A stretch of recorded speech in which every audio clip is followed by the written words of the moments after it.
حسین یا حسین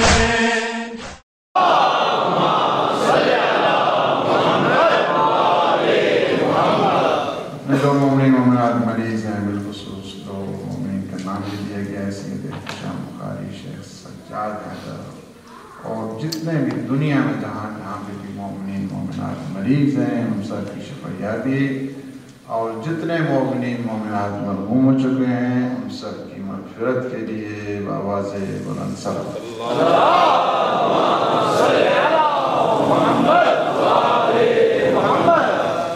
اپنی اس عبادت اپنی اس مجلس کی قبولیت کے لیے اور سارے مومنین کے رزق و روزی کے اضافہ کے لیے بآواز بلند صلوات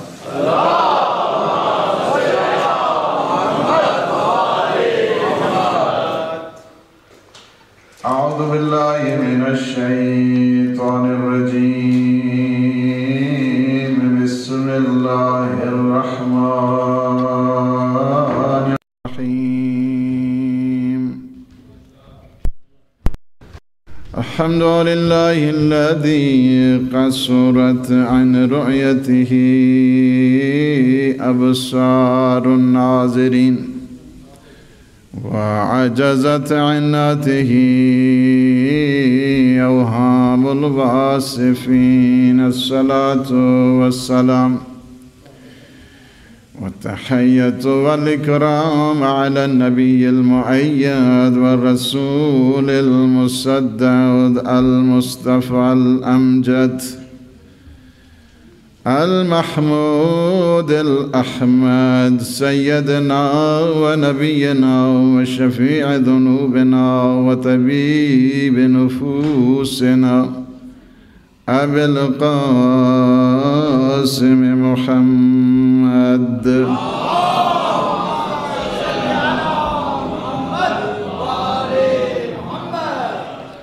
وعلى آله الطيبين الطاهرين المعصومين المنتجبين الهداة المهديين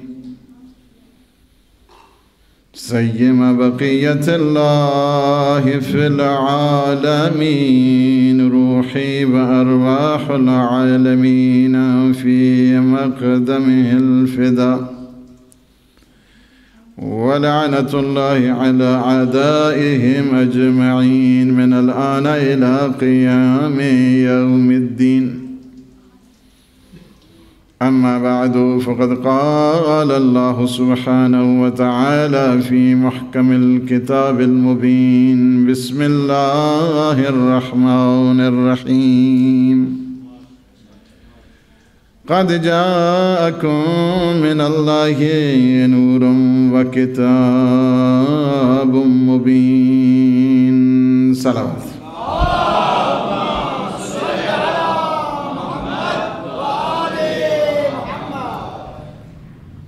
پہلے میں تھوڑی سی کلیریفیکیشن کر دوں انشاءاللہ العزیز ہم سارے مل کر ہدایت ٹی وی پہ اپنے مولا اور آقا امام محمد تقی الجواد علیہ الصلاۃ والسلام کا جو جشن ہے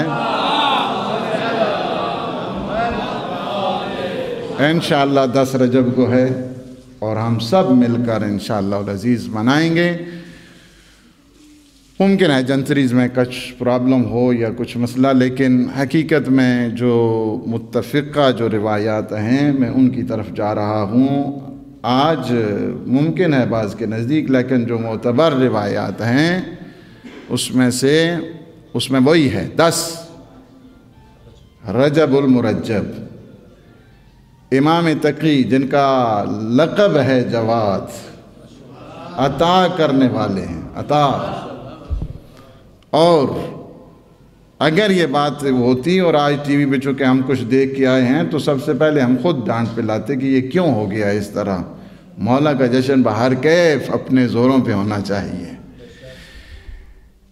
یہ بات کہ 195 ہجری کو امام علیہ الصلوۃ والسلام کی جو ولادت ہے وہ ہوئی ہے 10ویں رجب 195 ہجری کو امام کا جو لقب ہے ابو جعفر ہے، ابن الرضا امام علیہ الصلوۃ والسلام کو کہتے ہیں۔ بہت زیادہ جو مناظرے ہیں، ظاہر ہے کہ یہ مجھے چونکہ ٹاپک جو دیا گیا میں اس حوالے سے آج گفتگو میری ہوگی، اور وہ جو شہادت ظاہر ہے کہ امام علیہ الصلوۃ والسلام، آپ اگر چھٹے امام کے اوپر چلے جائیں تو ہمارے ہاں ایک جو سلسلہ ہے اس کو اس انداز کے ساتھ ہے کہ ان کے احوال کی خبر نہیں، ان کی سوانح حیات کی خبر نہیں، ان کی سیرت کی خبر نہیں، ان کے جو زمانے کے۔ اور میں آپ کو ایک چیز حقیقت بتاؤں، اگر ہمیں صحیح معنوں میں تفسیر ائمہ آ جائے تو ہم ہر زمانے کے طاغوت کا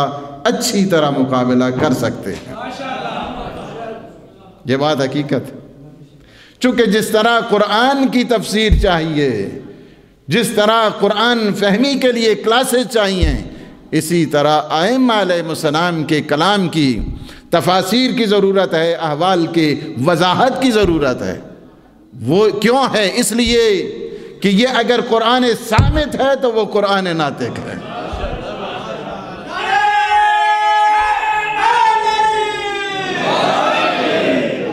اور ہماری آج گفتگو بھی اسی طرح ہے۔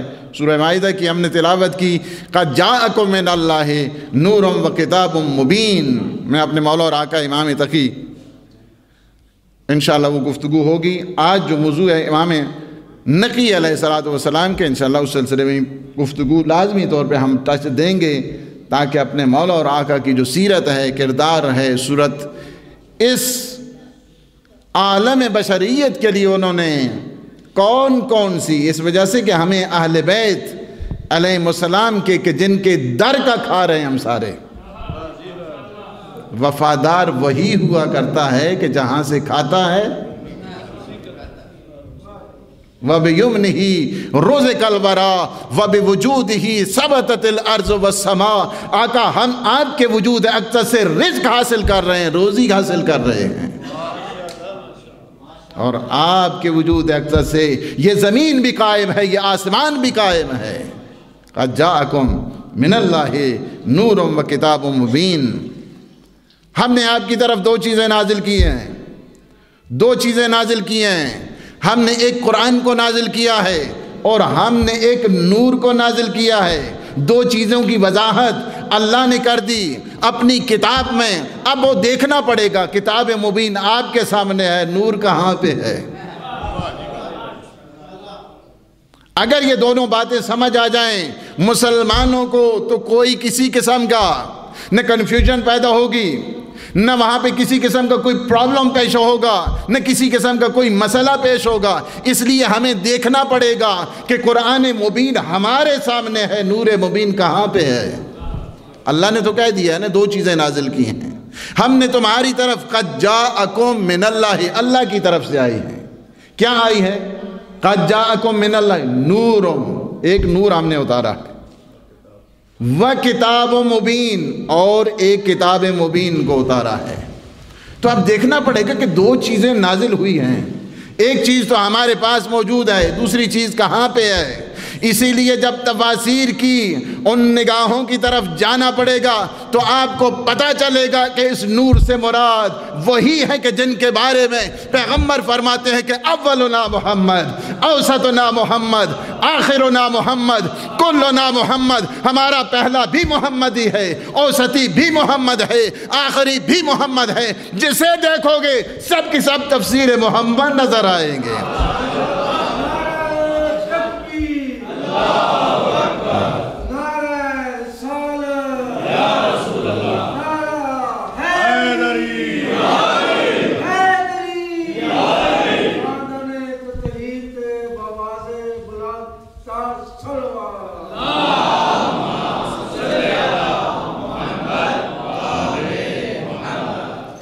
سب کے سب تصویر محمد نظر آئیں گے، کوئی فرق نہیں۔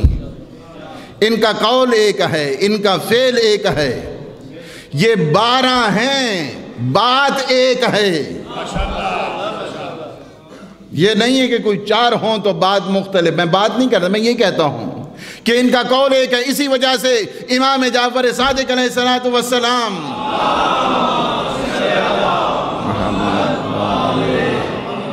ایک صحابی اگر پوچھا یا ابن رسول اللہ ہمیں خبر نہیں ہوتی، بعض اوقات بھول جاتے ہیں کہ یہ آپ کا فرمان ہے یا آپ کے جد امجد کا فرمان ہے یا آپ کے آبائے طاہرین کا فرمان ہے۔ میرے آقا فرماتے ہیں جس کا نام لے لے وہی ٹھیک ہے، اس لیے کہ ہم کہتے ہی وہی کچھ ہیں جو پیغمبر کہا کرتے ہیں۔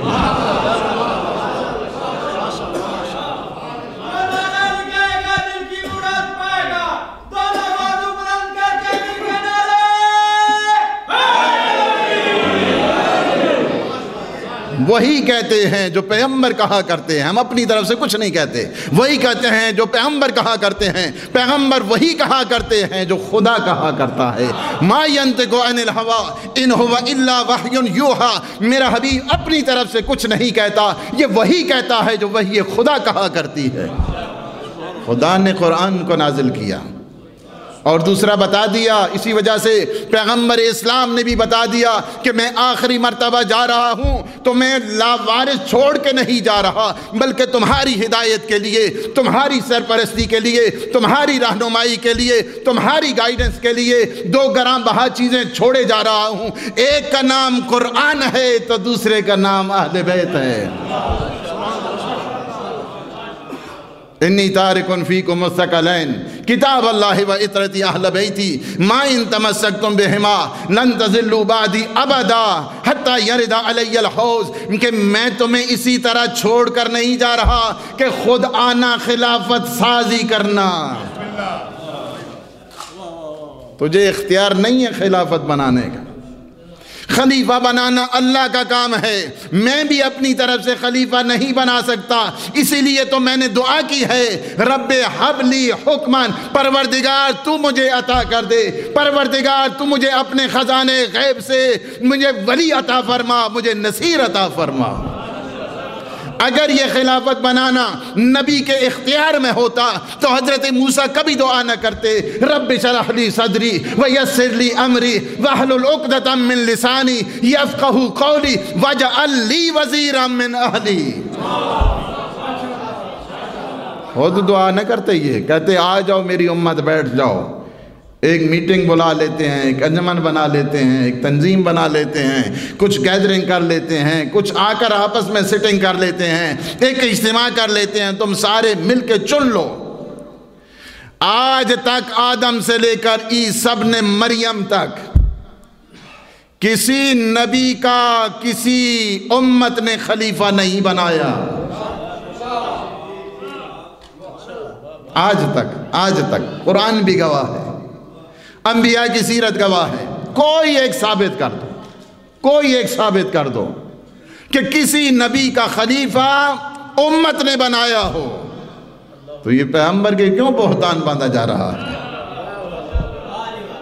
کسی نبی کا کوئی خلیفہ نہیں بنایا امت نے، کسی نبی کا۔ اسی وجہ سے ہے قرآن نے کہہ دیا ہے، حضرت موسیٰ کے واقعے کو فرمایا کہ میری مثال موسیٰ جیسی، میرے علی کی مثال ہارون جیسی۔ یا علی انت منی بمنزلت ہارون من موسیٰ، اے علی تیری مثال مجھ سے ایسے ہے جس طرح ہارون کو موسیٰ سے تھی۔ تو یہی بات ہے نا وہاں پہ خلافت کے مسئلے کو۔ اسی لیے دو چیزیں، بات کو پھیلاؤں نہیں، اللہ نے دو چیزوں کا اعلان، دو چیزوں کی اناؤنسمنٹ کر دی کہ میں تمہارے درمیان دو گراں بہا دو چیزیں اللہ نے نازل کی، دو چیزیں پیغمبر نے بتا دی ہیں۔ قرآن کیا ہے؟ آپ سارے جتنے فضائل ہیں اہل بیت کے، آپ کو یہ ماننا پڑے گا۔ اگر قرآن مرکز ہے تو پھر آپ کو اہل بیت کو بھی مرکز ماننا پڑے گا۔ جب قرآن علمی درسگاہ ہے تو اہل بیت کو بھی آپ کو علمی درسگاہ بننا پڑے گا، اس وجہ سے کہ یہ دونوں آپس میں جدا نہیں ہوں گے۔ لن یفترقا، دنیا جدا ہو جائے گی، زمین اور آسمان کے کلابے مل جائیں گے، لیکن جہاں قرآن ہوگا وہاں علی ہوگا، جہاں علی ہوگا وہاں قرآن ہوگا۔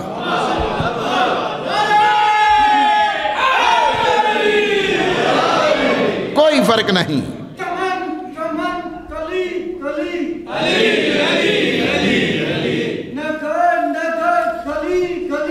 علی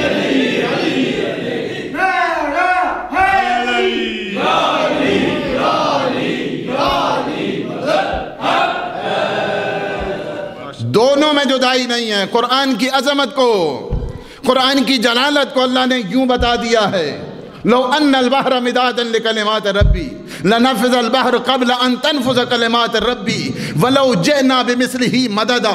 تم چاہتے ہو کہ قرآن کے معارف کو جمع کرو، قرآن کے حقائق کو جمع کرو، قرآن کے علم کو جمع کرو، تو پھر اس طرح نہیں کہ آپ میلانوں میں جا کر یا میلان میں جا کر یا بریشیا میں جا کر یا کارپی میں جا کر یا اٹلی میں جا کر ساری شاپیں تلاش کریں اور وہاں سے سیاہی لے لیں، اس سے لکھنا شروع کریں۔ فرمایا یہ دنیا نہیں، آپ اٹلی نہیں پوری دنیا کی سیاہیاں بھی جمع کر لیں، بلکہ فرمایا کہ اگر لو ان البحر مدادا لکلمات ربی، اگر اللہ کے کلام کو تم لکھنا چاہتے ہو تو پھر ایک سمندر لا کر سیاہی کا کھڑا کر دو۔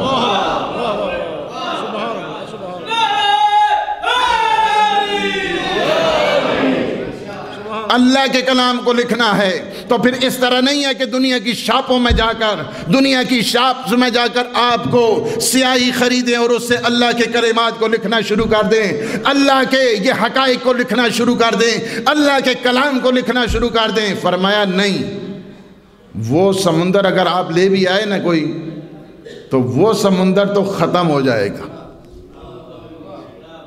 وہ سمندر ختم ہو جائے گا، لکھ لکھ کے وہ سمندر ختم ہو جائے گا۔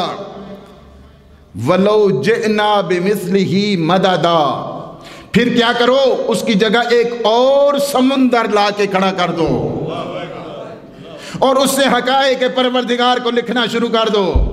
یہ قرآن کے اگر آپ معارف چاہتے ہیں لکھیں، قرآن کے حقائق کو آپ لکھنا شمار کریں، قرآن کے علوم کو آپ لکھنا شمار کریں۔ فرمایا کہ یہ دنیا کی سیاہی ختم ہو جائے گی، آپ اس سے کیا کریں، ایک پورا سمندر لا کے جہاں پہ کشتیاں چلتی ہیں، بڑے بڑے جہاز چلتے ہیں، گھڑے کا پانی نہیں،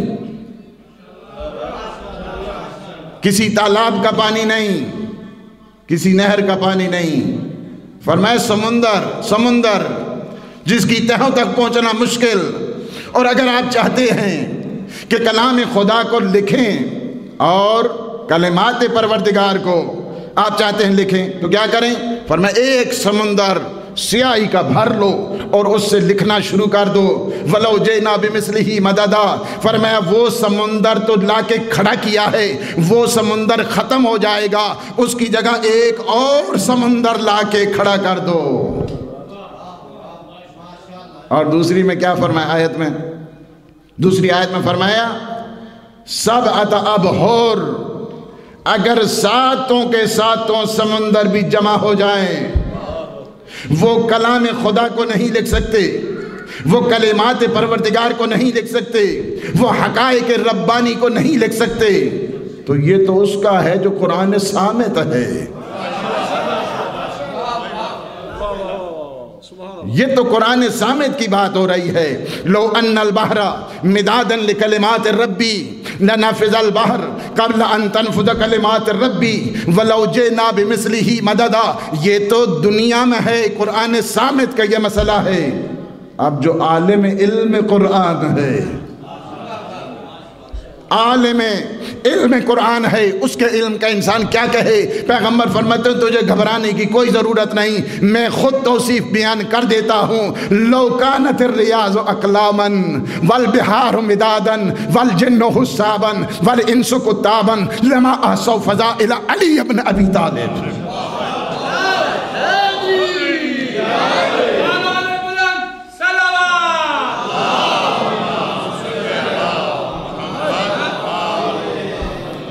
لو ان البحر، فرمایا لو کانت الریاض اقلاما، اگر دنیا پوری کے جتنے درخت ہیں، لو کانت الریاض اقلاما، اگر دنیا پوری کے سارے درخت کلمے بن جائیں، والبحار مدادا، اور دنیا پوری کے جتنے سمندر ہیں ساری کی ساریاں سیاہیاں بن جائیں، فرمایا کہ جن و انس اور ملائکہ لکھنے میں اور کاؤنٹ کرنے میں، حساب کرنے میں لگ جائیں، لما احصوا فضائل علی ابن ابی طالب، فرمایا کہ دنیا کے ساری کی ساری کلمیں ٹوٹ جائیں گی، دنیا کی کلمیں ٹوٹ جائیں گی، دنیا کے سارے جتنے بھی بہار ہیں، سمندر ہیں، سب کی سیاحیاں خشک ہو جائیں گی، لیکن میرے بھائی علی ولی کے فضائل ختم نہیں ہوں گے۔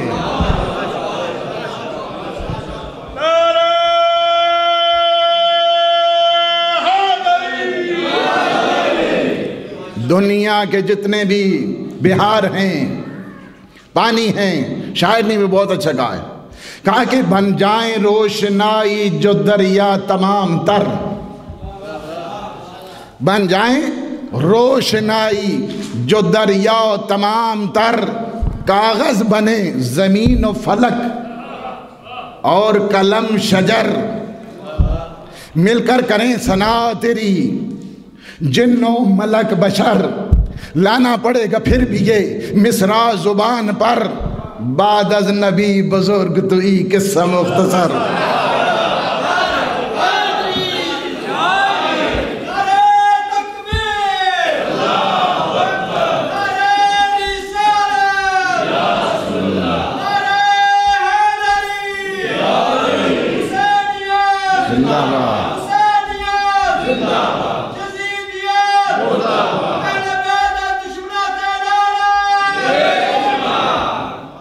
بعد از نبی بزرگ توئی قصہ مختصر، یہی چیز ہے کہ جو ایک انسان قرآن سامت کو نہ سمجھ سکے وہ قرآن ناطق کو کیا سمجھ پائے گا۔ یہی چیز ہے پیغمبر نے بار بار بتایا کہ ان کے علم کو دیکھنا، اس لیے کہ دنیا میں جس کو ہم مانتے ہیں سب سے پہلے اسے عالم زمان مانتے ہیں، آرے کو نہیں ہم مانا کرتے ہیں، ہم مانتے اسی کو ہیں۔ ہمارے ہاں جو ایک ولی خدا کی، ایک خلیفہ کی، ایک امام کی پہچان ہوا کرتی ہے، وہ پہچان یہی ہے کہ وہ عالم زمان ہوا کرتا ہے۔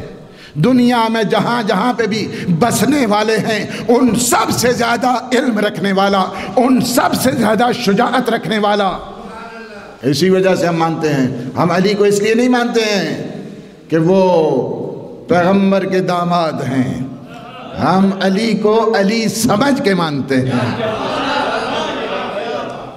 ہم علی کو اس لیے نہیں مانتے ہیں، اس کا عقیدہ غلط ہے اگر کوئی یہ سمجھے، اور جو یہ سمجھ کے مانتا ہے کہ وہ پیغمبر کے داماد ہیں، پیغمبر کے ابن ام ہیں، اس وجہ سے پیغمبر نے یہ ساری صفات بتائی ہیں، اسے چاہیے کہ اپنے اسلام کی تجدید کرے، اسے اپنے اسلام کی تجدید کرنی چاہیے۔ ہم اس لیے نہیں مانتے ہیں رشتہ داری کی بنیاد پر، رشتوں کے ساتھ یہ مذہب نہیں ہے، یہ ذمہ داریوں کے ساتھ مذہب ہے۔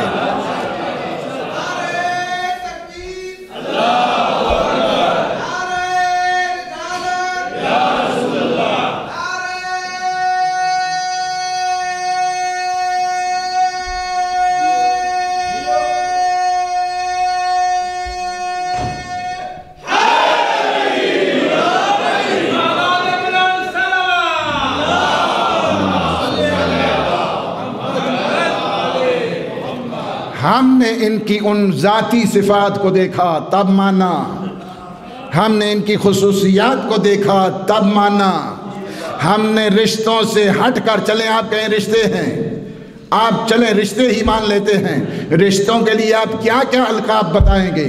آپ اپنے بھائی کو کہیں گے یہ میرا قوت بازو ہے، آپ اپنے بھائی کو کہیں گے یہ میرا گلدستہ دل ہے، آپ اپنے بھائی کو کہیں گے یہ میرا نور چشم ہے، آپ اپنے بھائی کو یہ نہیں کہیں گے قسیم النار والجنہ۔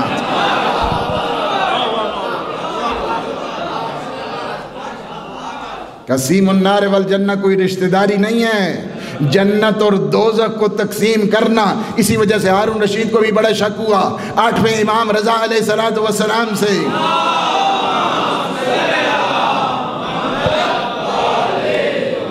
پوچھا کہ پیغمبر کے فرمان کی سمجھ نہیں آئی، کہا کون سی سمجھ نہیں آئی؟